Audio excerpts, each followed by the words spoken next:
Colombia está viviendo un momento, yo creo que de los más trascendentales de su historia, de su corta historia, que somos un país joven.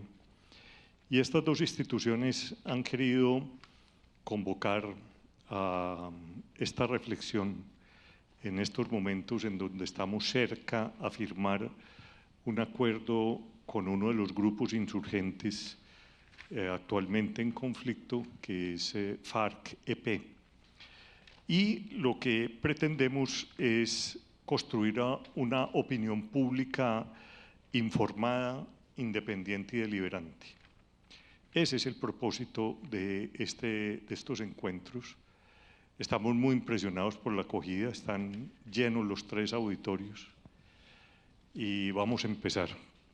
Quiero presentar en primer lugar al doctor Víctor Manuel Moncayo Cruz, pues conocido por todos, ex rector de la Universidad Nacional, y al doctor Eduardo Pizarro León Gómez, profesor de la Universidad Nacional de Colombia. Ellos dos, expertos en el tema, han sido además los editores de los famosos textos de la Comisión Histórica del Conflicto y sus Víctimas, que fue que surgió de uno de los acuerdos precisamente de la Mesa de La Habana, que pretende precisamente el entendimiento de las causas del conflicto armado en Colombia.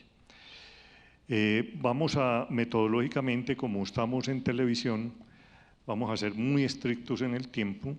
Cada uno de los panelistas va a tener 15 minutos, luego vamos, con base en los argumentos que cada uno de ellos haya dado, vamos a hacer una segunda vuelta y luego vamos a responder las preguntas del público que les van a repartir, ya están repartiendo las tarjetas para que formulen sus inquietudes, para que en los últimos 20 minutos del panel los 2 panelistas puedan responder. Entonces, la clave que nos han pedido que tratemos esta noche es no solamente cuáles fueron las causas del conflicto, no queremos quedarnos ahí, creemos que es fundamental conocerlas, pero sobre todo queremos pedirle a los 2 panelistas un esfuerzo en clave de futuro para que este país no vuelva a repetir los errores que ha cometido en estos últimos 50 años. Entonces, hecha esta introducción, pues le cedo la palabra al doctor Moncayo, agradeciéndole de antemano, doctor, su presencia esta tarde, a pesar de los vuelos de Avianca y a pesar de los trancones en Medellín, ha logrado llegar a tiempo. De modo que bienvenido, doctor Moncayo. Bueno, muy buenas noches para todas y todos.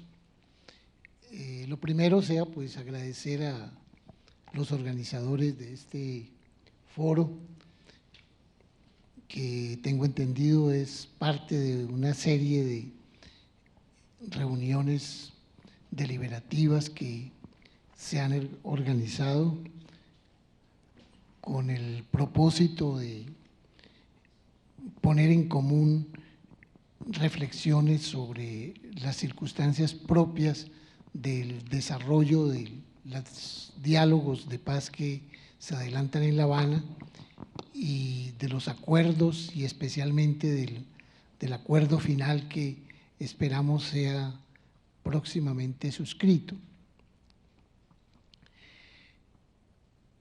Ustedes comprenderán que hago un poco extensivo esto al profesor Pizarro, nuestra relativa cercanía a la realidad de esas deliberaciones en La Habana y de los resultados que hasta el momento se han obtenido,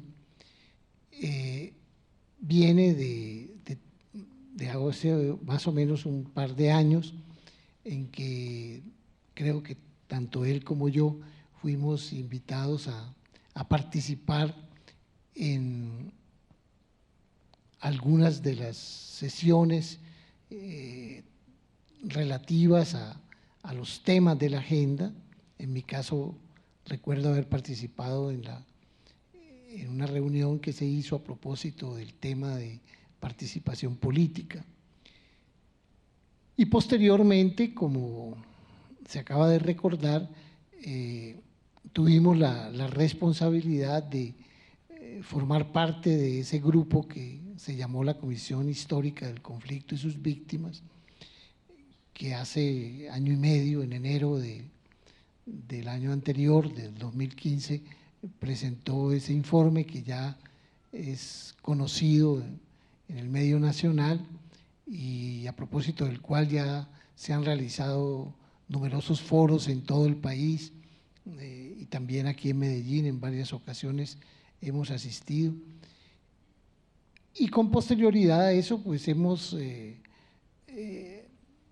hecho una especie de seguimiento de los resultados de esas deliberaciones, sobre todo porque los miembros de esa comisión, pues de alguna manera seguimos vinculados, aun cuando no de una manera orgánica, a lo que se viene desarrollando en los diálogos de La Habana. Bueno, para cumplir un poco el propósito del foro, quisiera decir en primer lugar que hay dos elementos centrales de estos diálogos que se iniciaron ya hace casi 4 años. Como todos conocemos, la situación colombiana a lo largo de todas estas décadas ha oscilado siempre entre la alternativa represiva de las organizaciones insurgentes y la vía de la negociación política, del diálogo como tal. Durante cerca de 8 años largos, porque se extendieron un poco más allá durante el primer periodo del presidente Santos, pero cubrieron todos los 2 periodos del presidente Uribe, la alternativa escogida fue la alternativa de eliminación física por la alternativa militar de esas organizaciones subversivas. Pero como ha sucedido en muchas ocasiones, el péndulo oscila y llega a la otra orilla para plantear la solución política negociada del conflicto.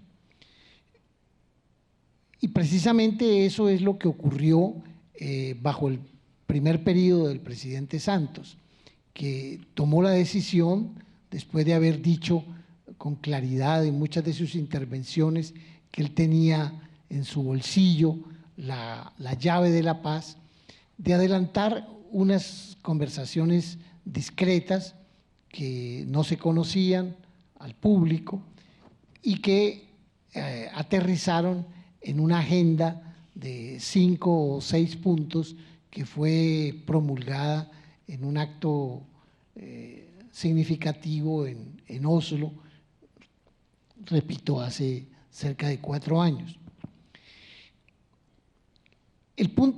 Uno de los puntos centrales de esa decisión política, tanto del Estado como de la organización guerrillera, fue, en primer lugar, repito, reconocerse recíprocamente como partes de un conflicto. Ese reconocimiento recíproco del lado del Estado está representado por la voz del gobierno nacional, de la rama ejecutiva del poder público, aun cuando bien sabemos que el Estado no es solamente esa rama, sino el conjunto de toda la estructura de los poderes públicos. Pero en este caso, por autorizaciones existentes en el orden interno, el gobierno llevó esa representación del Estado para reconocerse como una parte del conflicto y además reconocer a el interlocutor, una organización subversiva armada conocida como las FAREP, como una parte de ese conflicto, como un actor de ese conflicto. Ese reconocimiento recíproco, porque a su turno las FARC, al acudir al diálogo, están reconociendo las autoridades estatales como parte del conflicto y como interlocutores para encontrarle una salida negociada. Por ejemplo, recientemente, a propósito de muchos de los acontecimientos que han ocurrido en las semanas más recientes, se ha hablado como algo muy significativo, muy nuevo, el que las FARC hayan reconocido las autoridades del Estado, las reformas constitucionales, las eventuales decisiones de la Corte Constitucional. Pero realmente el reconocimiento del Estado como interlocutor está dado desde el principio de la negociación, desde que acordaron la agenda. Y el Estado a su turno ha reconocido el interlocutor representado por esa organización subversiva conocida como FARC, Ejército del Pueblo. El segundo elemento que se deriva de allí y que también interrumpe una característica que habían tenido los gobiernos especialmente los dos gobiernos de Uribe y en los inicios del gobierno de Santos, la característica de negación del conflicto. Esta agenda pactada parte de algo radicalmente distinto a esa postura, que es identificar y reconocer que en nuestra sociedad existe un conflicto. Recuerden ustedes que en épocas anteriores se decía, aquí no hay conflicto, sino que simplemente hay unos grupos malhechores, unos bandoleros, unas personas perversas, etcétera. Ahora se reconoce que existe un conflicto. Ese reconocimiento del conflicto tiene profundas significaciones. ¿Por qué? Porque remite a la pregunta que nos hacía nuestro coordinador. ¿A qué obedece el conflicto? ¿Qué significa el conflicto? ¿Por qué alrededor del conflicto se dice que hay partes, hay actores, hay intervinientes en el conflicto? Una de las derivaciones de ese informe que se hizo, aun cuando fue un informe diverso, múltiple, heterogéneo, es que el conflicto de alguna manera lo explica o tiene su raíz en la naturaleza de la organización social existente, del orden social vigente. Es lo que, si alguna vez, o los que ya lo hayan leído, esos informes, es una explicación sistémica, es decir, que el orden social vigente en Colombia está tras la realidad del conflicto, no solamente desde hace 5 o 6 décadas, sino desde mucho antes, que es ese sistema social existente el que genera unas condiciones identificadas por todos como condiciones de desigualdad, de inequidad, de injusticia, de exclusión, que dan lugar a que la sociedad tiene unas contradicciones conflictivas, unas contradicciones que se manifiestan de múltiples maneras. En el terreno ordinario, normal, cotidiano, hay quienes dicen ese orden social existente no lo compartimos, queremos que sea otro distinto, queremos que eso pueda superarse, que pueda sustituirse, que pueda reemplazarse por un orden nuevo. Y eso está tanto en las manifestaciones comunes y corrientes de muchas gentes en el país, como en las elaboraciones académicas, teóricas, políticas, panfletarias, en las conversaciones diarias de las personas, que de alguna manera manifiestan su no conformidad con lo que existen y su afán de que eso sea superado. Pero hay unas formas más cualificadas de expresarse esa manifestación contra el orden social existente, que en el caso colombiano ha tenido la particularidad, el rasgo específico de que desde mucho tiempo atrás, no las 5 o 6 décadas de que se habla en todos estos documentos que se han producido a propósito de los diálogos de La Habana, sino casi que remontándose a comienzos del siglo XX o finales del siglo XIX. ¿Por qué? Porque, como todos sabemos, la construcción de esta sociedad en la cual vivimos y a la cual pertenecemos se construyó después de muchos avatares del siglo XIX y confluyó organizándose como sucedió con otras del continente latinoamericano en una nación, en un Estado nacional, o aspiró a ser un Estado nacional, con muchas dificultades. ¿Cuáles dificultades? Las derivadas del establecimiento de un orden social diferente al que existía entre nosotros en Colombia.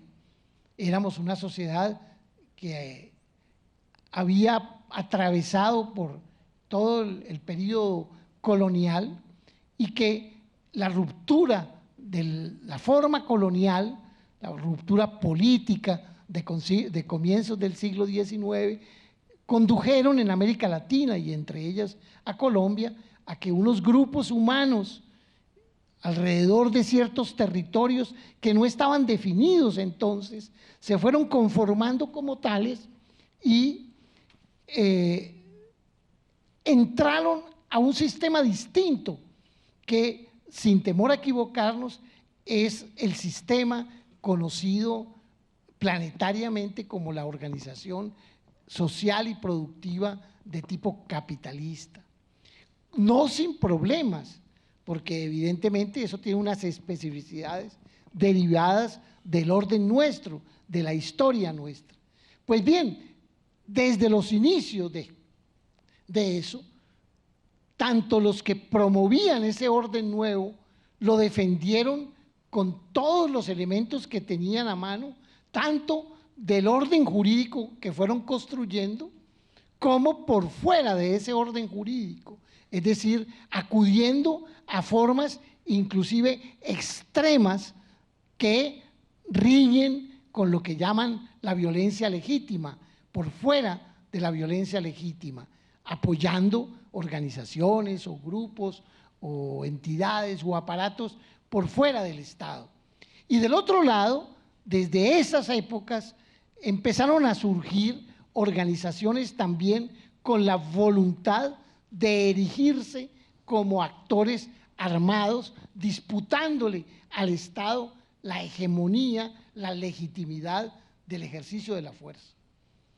Esas dos posiciones, la posición de defensa del orden y la posición de controversia del orden bajo la modalidad armada, es lo que hemos vivido nosotros a lo largo de este siglo, o del siglo XX y en lo que llevamos de este.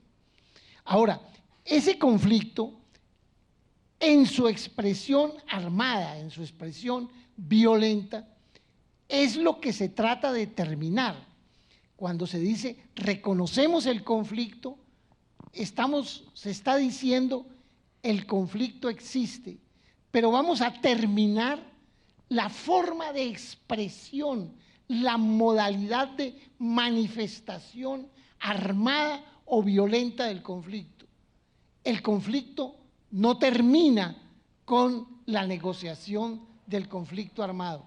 El conflicto continúa porque continúan los efectos y las características del orden social vigente que lo explica. Muchas gracias. Gracias, doctor. Y para arrebatar un poco, por eso creemos que es mejor hablar de posacuerdo que de posconflicto, ¿no? Pero ahora profundizamos eso. Doctor Eduardo, sus 15 minutos. Muchas gracias a los organizadores, muchas gracias a ustedes por su presencia. Hace pocos días un periodista del Miami Herald me preguntaba si la firma del acuerdo con las FARC significaba el fin del largo ciclo de las luchas guerrilleras en América Latina que se habían iniciado con la Revolución Cubana en 1959. Y yo le decía que salvo 3 pequeños grupos que subsisten en América Latina, el Ejército del Pueblo Paraguayo, algunos núcleos de Sendero Luminoso en la selva central del Perú y el ELN, uno puede decir que con la firma del Acuerdo de La Habana termina el ciclo de la lucha guerrillera en América Latina que comenzó en 1959. Y lo extraordinario es que este fin del ciclo guerrillero coincide con el fin de la Guerra Fría tardía de América Latina. Todos sabemos que la Guerra Fría terminó con la disolución de la Unión Soviética en 1991 y el colapso del campo socialista ese año, desde la caída del muro de Berlín en el 89.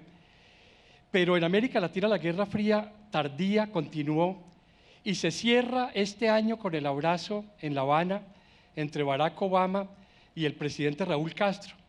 Entonces estamos viviendo 2 ciclos que se cierran, la Guerra Fría tardía de América Latina y el fin de las luchas guerrilleras con la firma del Acuerdo de Paz en La Habana. Y esto es muy interesante para reflexionar. La pregunta que me hacen los organizadores es ¿por qué? ¿Cuáles son los orígenes del conflicto armado? Yo me diferencio totalmente de las tesis de Víctor Moncayo, mi perspectiva es totalmente distinta. La violencia contemporánea en América Latina surge bajo el impacto de la Revolución Cubana en 1959, que despertó el mito guerrillero en las juventudes latinoamericanas, y hubo guerrillas en todo el continente sin excepción, salvo Costa Rica. Desde Argentina hasta México hubo grupos guerrilleros inspirados en 2 fenómenos, la Revolución Cubana y evidentemente la Guerra Fría entre Washington y Moscú y la disputa entre ambos modelos. Ahora bien, Colombia tuvo, sin embargo, 3 particularidades que nos diferencian del resto de América Latina. La primera particularidad fue que las guerrillas comunistas surgen en Colombia antes de la Revolución Cubana. Como ustedes saben, en finales del 49, principios de 1950, el Partido Comunista Colombiano da la orden de crear grupos de autodefensa campesina frente a la violencia oficial y luego guerrilla móvil a partir de los años 50, 51. Es decir, nosotros tuvimos experiencias de luchas armadas guerrilleras antes de la Revolución Cubana. Eso es excepcional en el continente y eso explica en buena medida por qué subsiste la guerrilla en Colombia. Porque si en el resto de América Latina las guerrillas eran un poco artificiales, jóvenes radicales que se lanzan a la selva en el Perú o en Ecuador o en otras, o en Argentina o en Chile, el MIR o los montoneros en Argentina. En Colombia, cuando surgen las guerrillas por Revolución Cubana en los años 60, ya había regiones, personas, comunidades sensibilizadas, y esta experiencia acumulada va a explicar en buena medida por qué las guerrillas colombianas echan raíces y por qué no echan raíces en el resto del continente. La segunda especificidad de Colombia, que es excepcional, fue que Colombia, en América Latina hubo dos grandes olas guerrilleras. La primera ola guerrillera, la ola post-revolución cubana, y la segunda ola guerrillera, que fue la ola post-revolución nicaragüense, 1959-1979, con 20 años de diferencia. Y Colombia participa en ambas olas guerrilleras. En la primera ola surgen las guerrillas post-revolución cubana, las FARC, el ELN, el EPL. En la segunda ola surgen las guerrillas de segunda generación, el M-19, el Quintín Lambe, el PRT, MIR Patria Libre, la Corriente de Renovación Socialista después. Es decir, en Colombia tuvimos las dos olas guerrilleras, impactaron a Colombia. Eso es también excepcional en América Latina. Y la otra cosa excepcional de Colombia fue que surgieron guerrillas de todo tipo. Surgieron guerrillas inspiradas por el Partido Comunista, las FARC, inspiradas por el Partido Maoísta, el EPL, inspiradas por la Revolución Cubana, el ELN, inspiradas por el nacionalismo populista, el M-19, inspiradas por los discursos indigenistas, el Quintín Lambe. Entonces tuvimos una multiplicidad de grupos, y esta multiplicidad de grupos va a explicar, entre otras razones, por qué nunca fue posible en Colombia una negociación con toda la guerrilla articulada. Mientras que en El Salvador y en Guatemala se negoció con todos los grupos guerrilleros en forma simultánea, articulados en el Frente Farabundo Martí, que firman la paz los 5 grupos guerrilleros en 1991 en el Palacio de Chapultepec de Ciudad de México, o los 4 grupos guerrilleros de Guatemala unificados en la Unión Revolucionaria Nacional Guatemalteca en diciembre de 1996 en Ciudad de Guatemala. En Colombia fue una negociación grupo por grupo, parcelada y escalonada en el tiempo. El M-19, el EPL, el Quintín Lambe, el PRT, la Corriente de Renovación Socialista, las FARC ahora, en un futuro esperamos el ELN. Fue dramático, fue tan prolongado el conflicto armado interno como el proceso de paz interno. Llevamos desde el año 1990 en procesos de paz, 26 años en proceso de paz por este fraccionamiento dramático de los grupos guerrilleros que hubo en el país. Y la tercera característica, evidentemente, fue que fue el conflicto más prolongado de América Latina, y es hoy uno de los 3 conflictos más prolongados del mundo. Los 3 conflictos más prolongados del mundo son el conflicto entre India y Pakistán por el control de la región musulmana de Cachemira desde la independencia de la India en 1947 de Pakistán, el conflicto Israel-Palestina de 1948 y el conflicto colombiano desde 1964-65 con la emergencia de las guerrillas por Revolución Cubana. Es decir, es una diferencia porque en América Latina toda la guerrilla de una u otra forma, o por derrota militar o por negociación de paz, sale de la guerra, y en Colombia continuamos. Y fíjense ustedes la gran paradoja. El primer proceso de paz exitoso en América Latina fue Colombia, 1990, con el M-19. Gracias a esa experiencia de 1990, firman la paz en El Salvador, el Frente Farabundo Martí, y firman la paz en Guatemala, la Unión Nacional Revolucionaria Guatemalteca. Fuimos los pioneros en la paz y los últimos que salimos de la guerra. Es una gran paradoja de la experiencia nacional colombiana. Ahora bien, la otra pregunta que me hacen, no sé cuánto me queda, la otra pregunta que me hacen es, ¿cómo enfrentar el futuro? Yo creo que con el proceso de paz con las FARC cerramos el ciclo de la lucha guerrillera, a pesar de que queda este pequeño grupo del ELN, pero para lograr consolidar la paz y tener un posconflicto pacífico, porque fíjense ustedes que El Salvador y Guatemala han tenido éxitos en las negociaciones de paz, pero fracasos en los posconflictos. Joaquín Villalobos, el comandante del Frente Farabundo Martí, el comandante militar, me decía en alguna ocasión: ganamos la paz y perdimos el posconflicto. Hoy en día muere más gente por la violencia criminal de las maras y otras que durante la guerra civil. Ganamos la paz y perdimos el posconflicto. Y él me decía: señores colombianos, Eduardo, ustedes tienen que ganar la paz y ganar el posconflicto. Vamos a ganar la paz con las FARC, con la firma del acuerdo en los próximos meses, pero tenemos que ganar el posconflicto. Una cosa es construir un acuerdo de paz y otra cosa es construir un posconflicto. Son dos momentos distintos, articulados, uno es condición del otro, pero distintos.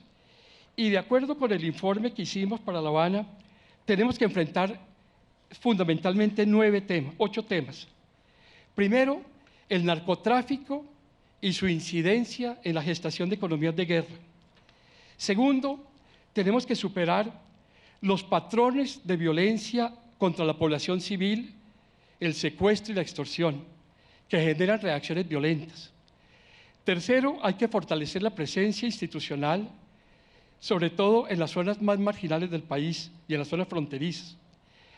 Cuarto, tenemos que luchar contra la provisión privada de cohesión y seguridad y fenómenos de paramilitarismo que han afectado la seguridad del país. Tenemos que lograr el monopolio de la violencia en manos del Estado. Tercero, tenemos que condenar radicalmente la combinación de armas y urnas, la combinación del Partido Comunista y las FARC, o la combinación de políticos de extrema derecha con los grupos paramilitares. La combinación de armas y urnas hay que liquidarla de la historia colombiana. Tenemos que mejorar la equidad, luchar contra la desigualdad en los ingresos y mejorar la redistribución de la tierra. Tenemos que generar un sistema político más moderno, porque estamos viviendo una fractura clientelista de la representación política. Y finalmente tenemos que romper el círculo vicioso de la violencia que Colombia sufre desde los años 40. Bien, yo termino con una pregunta que me hacen. ¿Por qué es importante conocer la historia? Ustedes saben que hay una frase famosa que se le atribuye a Napoleón, que dice que aquel que no conoce la historia está condenado a repetirla. Yo creo que en Colombia la violencia guerrillera es cosa del pasado. La coyuntura histórica en la cual surge la Guerra Fría entre Washington y Moscú y el mito guerrillero por Revolución Cubana son irrepetibles. Yo creo que Colombia no va a tener en el futuro repetición de fenómenos guerrilleros. El riesgo de Colombia, si miramos la experiencia de los posconflictos centroamericanos, es que se disparen las tasas de homicidio, y ahí tenemos que enfocar nuestra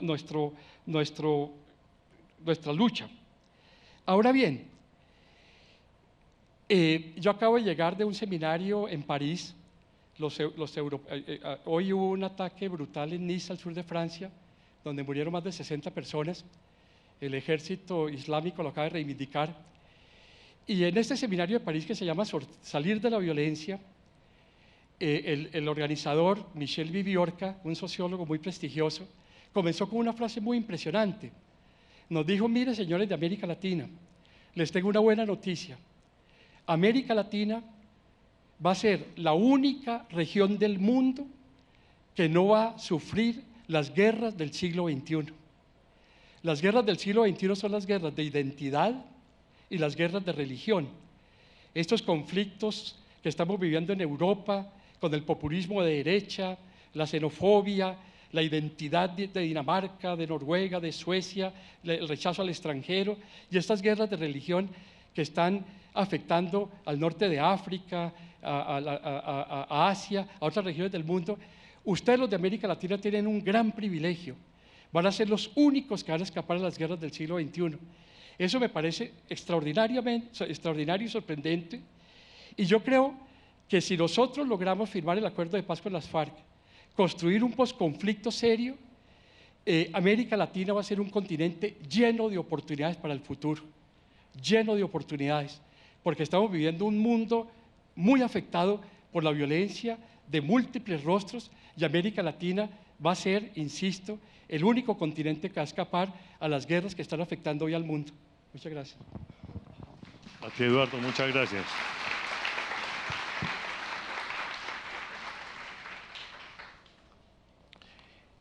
Doctor Moncayo,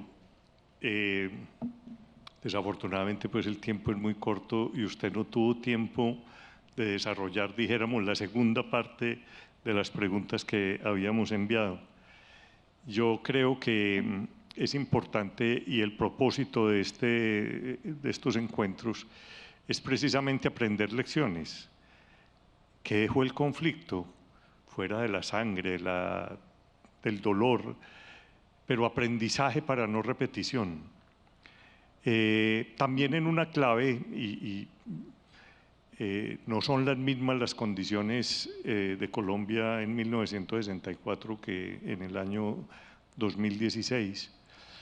Y entonces, en clave de construcción y en clave de post-acuerdo, ¿cuáles son las lecciones que deja el conflicto? ¿Qué no debemos repetir tanto del Estado como desde los grupos insurgentes y tratar de construir una Colombia diferente, una Colombia realmente en paz? A ver, sí. Realmente la temática que estamos abordando tiene tal complejidad y tantas dimensiones que no es fácil aprenderla. Frente a este interrogante, yo diría que lo central de todo lo que se está discutiendo a propósito de la terminación de la modalidad armada del conflicto es el reconocimiento de que en lo que usted bien ha llamado el posacuerdo, vamos a seguir viviendo el conflicto. No va a ser la idea paradisíaca de que todo ha terminado y de que vamos a estar viviendo en un paraíso, en un momento idílico. No, el conflicto continúa y continuará. El reconocimiento de que había que terminar la forma armada del conflicto supone reconocer simultáneamente que el conflicto propio de este tipo de sociedades subsiste y que va a tener múltiples expresiones, como ya las tiene.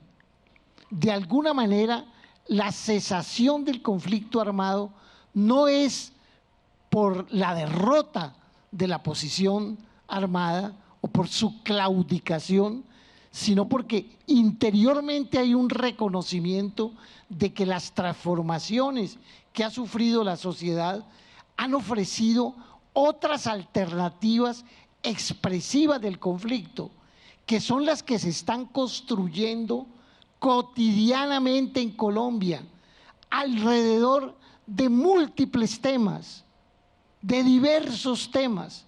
No vamos a mencionarlos.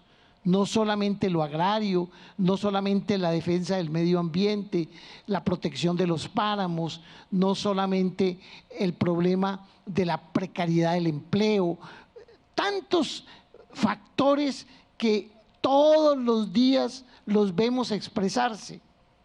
Ese es el conflicto que continúa. ¿Cómo resolver el conflicto? No tenemos la llave ni hay una caja de Pandora que se abre para descifrar cuál es la solución. Pero lo importante es que este momento al cual hemos llegado es para cerrar una forma de expresión del conflicto, pero para abrir otras oportunidades de expresión del conflicto y de solución del mismo. Por eso, muchas de las cosas que están pactadas y las que falta por pactar no son solo el problema de dejación de armas o de incorporación de las fuerzas insurgentes armadas a lo que se llama la vida civil y política, sino cómo crear o construir a partir de esa decisión de terminación de lo armado escenarios diferentes. ¿Cuáles son esos escenarios diferentes? No están plenamente diseñados, ni surgen, ni van a surgir plenamente de los acuerdos de La Habana. Son cosas que deben darse a partir del posacuerdo. Entonces, el posacuerdo no es simplemente cumplir las recetas en materia agraria o cumplir las promesas en términos de participación política que contienen los acuerdos, sino cómo crear unas condiciones nuevas en el país para que la expresión frente al orden social existente no sea liquidado físicamente. Como se trata de controvertir, porque lo bueno de estos foros es que las personas que hoy viven en Colombia, que vivimos en Colombia, no todos tienen la memoria histórica de lo que aquí ha ocurrido, ni han podido identificar la razón de ser de los problemas. Porque las personas, por razones obvias de generaciones recientes, no saben qué fue lo que ocurrió en los años 50 o 60, no saben mucho menos qué fue lo que se dio en los años 20 o 30 en materia agraria. No por descuido, no por desinterés, casi que por razones naturales. Las personas de hoy, de la generación de hoy, viven unos efectos que ha producido la guerra y los entienden de una manera inexacta, en el sentido de que lo ven como efectos causados por unas personas o unos grupos que tomaron unas sendas equivocadas frente a los problemas que no compartían y no reconocen que eso tiene unas raíces más profundas. La pedagogía que hay que hacer no es solamente para explicar lo que se ha acordado en La Habana. La pedagogía es una oportunidad para entender la realidad conflictiva de nuestra sociedad. Esto de la no repetición que tanto se habla, que sería otro de los efectos que se esperan de la terminación del conflicto, tiene que ver con eso.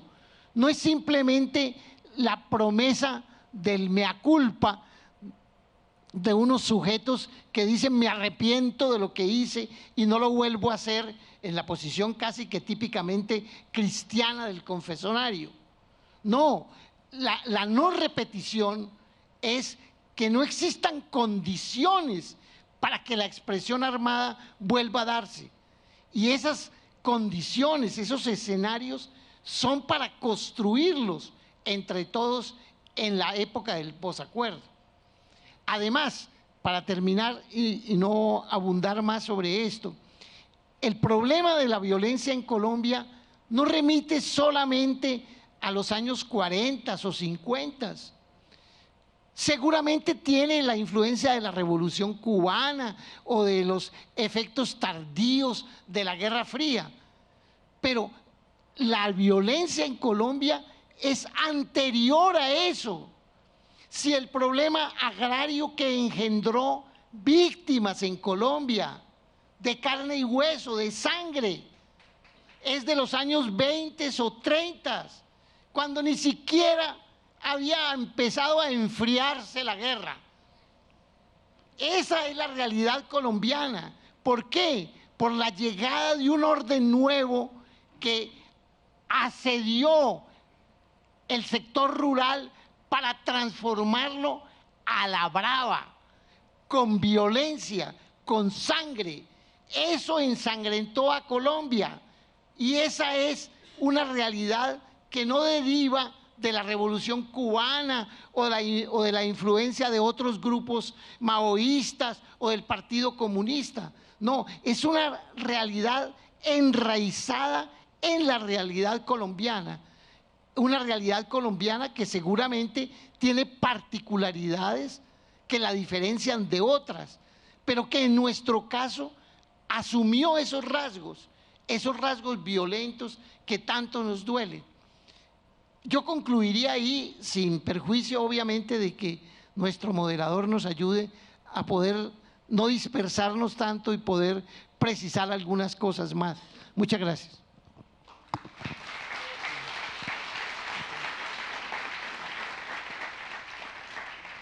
Gracias, doctor Moncayo. Eduardo, tú nos has planteado ahora 8 o 9 puntos. Yo pienso pues, que este momento que estamos viviendo es una gran oportunidad para Colombia.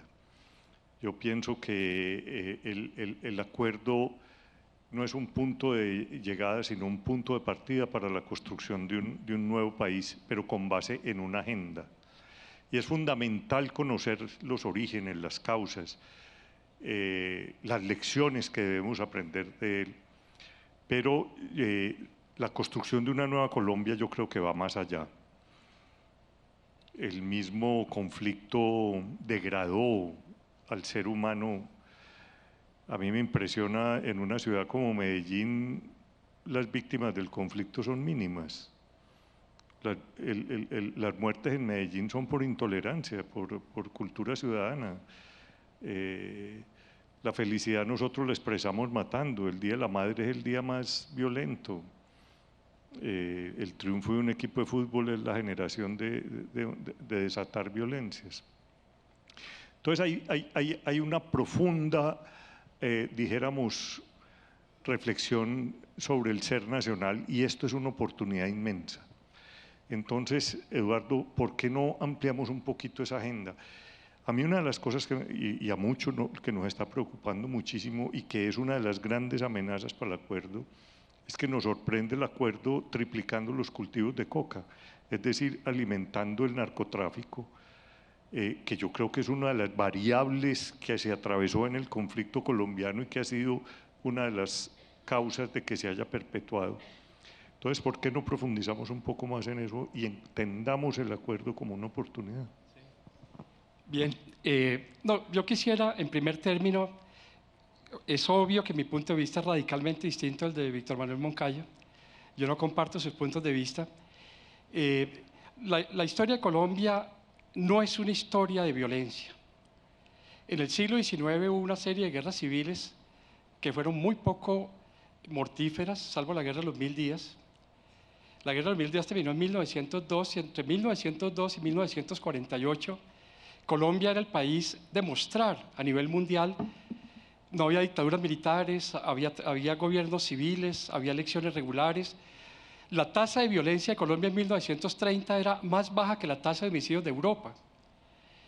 Colombia era, cuando los visitantes venían a Colombia, los embajadores, mostraban a Colombia como la posibilidad de la democracia en los países distintos a los países desarrollados. Lo que hoy en día es Costa Rica o Uruguay, era Colombia en los años 30. Colombia era un país excepcional a nivel internacional. América Latina estaba llena de dictaduras militares, de gobiernos populistas, con muchos fenómenos de violencia. Colombia tuvo medio siglo extraordinariamente pacífico. Entonces, yo me niego a aceptar la idea de Colombia, país violento, porque esa autoimagen de los colombianos como violentos permite culturalmente reproducir la violencia. Como los colombianos siempre hemos sido violentos, esta es una práctica casi genética en los colombianos y por consiguiente irremediable. Estamos condenados a ser violentos. Eso no es cierto. Fueron mucho más brutales las guerras civiles en Uruguay y en Argentina. La guerra mexicana, la Revolución Mexicana produjo 1 millón de muertos, el 10% de la población. La Guerra Civil Española produjo 2 millones de muertos. Los colombianos nos hemos matado mucho, pero nunca hemos llegado a esas cifras. Entonces yo me niego a aceptar eso. Y lo segundo que me niego a aceptar es confundir conflicto con violencia. Evidentemente hay muchos conflictos en la sociedad colombiana, pero esos conflictos no necesariamente tienen que tramitar por la vía violenta. Y el grave problema que nosotros tuvimos fue que muchas personas, muchos jóvenes, mi hermano Carlos, muchos jóvenes radicales de los años 60, 70, encontraron en el mito guerrillero la posibilidad de cambiar sociedades injustas, se fueron para la lucha armada, y la verdad es que nunca se ha debido disparar el primer tiro. La guerra en Colombia ha sido cruel, dramática, inútil, ha desgarrado el tejido social. Yo no creo que nosotros podamos mirar con orgullo lo que ha sido la violencia en Colombia contemporánea, a pesar de que yo admiro a los jóvenes que tuvieron la valentía de irse al monte sacrificando su vida, pero yo soy absolutamente crítico de que eso vuelva a pasar en el futuro. Y yo no creo, y no lo creo, que una vez firmados los acuerdos de paz haya riesgos de que en el futuro haya nuevos fenómenos similares. Eso no es cierto. Fíjense que en América Latina no ha ocurrido. Las guerrillas desaparecieron por múltiples vías, a pesar de que condiciones estructurales continúan afectando la seguridad, la situación de muchos países, y no se ha reproducido el fenómeno guerrillero. Lo que nosotros tenemos que aprender los colombianos es a transmitir los conflictos que son inherentes a la sociedad de forma pacífica y no seguir justificando inútilmente la violencia del pasado, y mucho menos planteando que es posible que haya violencia del futuro si no hay cambios de tipo A o B. Los conflictos los colombianos los vamos a tramitar en forma pacífica. Yo me niego a aceptar ese tipo de discursos. Ahora bien, frente a tu pregunta, la guerra nos robó 2 puntos de crecimiento del PIB por año. Colombia no hubiera crecido 3, 4, 5 puntos del PIB, sino 6 y 7. Y si uno mira en 50 años de violencia acumulados, 1 o 2 puntos del PIB de crecimiento, Colombia hoy sería infinitamente un país más desarrollado, con mejor justicia social, si no hubiera obtenido la violencia. La violencia en Colombia no ha servido para resolver los problemas sociales. La violencia en Colombia ha agravado todos los problemas sociales. 6 millones de desplazados, miles y miles de muertos, infraestructura económica en las zonas agrarias destruida, desinversión, fuga de capitales. Por eso, yo no creo que la violencia haya sido constructiva para la sociedad colombiana. Y soy el hermano de un guerrillero y admiro profundamente a mi hermano, pero yo no creo que haya sido constructivo. Y yo creo que tenemos que replantearnos muy radicalmente ese pasado. Y frente a tu pregunta, mi mayor preocupación, evidentemente, es tener un posconflicto traumático como El Salvador y Guatemala, porque haya un reciclamiento de muchos de los desmovilizados en la vida criminal. Ya nos pasó con las bandas criminales después de la desmovilización de las Autodefensas Unidas de Colombia, y que tengamos ciclos criminales en el futuro, y que pasemos de un proceso de violencia política a un estado de violencia criminal en el futuro. A mí me parece que tenemos que insistir mucho en la construcción de un posconflicto pacífico. Esa es una primera cosa.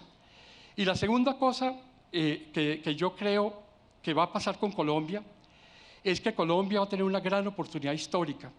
Fíjense ustedes que solamente pasamos de 27.000 homicidios en el año 2003 a 13.000 homicidios hoy, y con esta disminución extraordinaria del número de homicidios, gracias a la desaparición de los grupos paramilitares de extrema derecha y a otros factores, pasamos de 1 millón a 4 millones de turistas.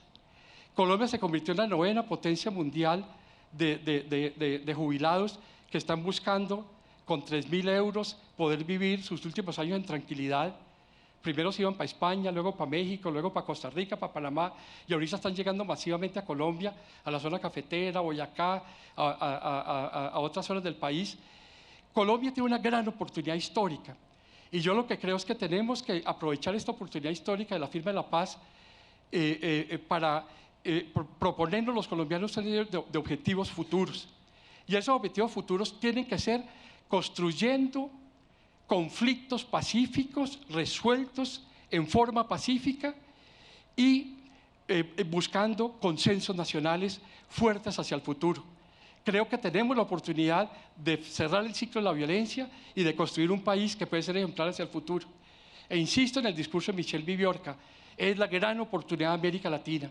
América Latina no ha sufrido las guerras del siglo XXI. Yo creo que podemos mirar el futuro con optimismo.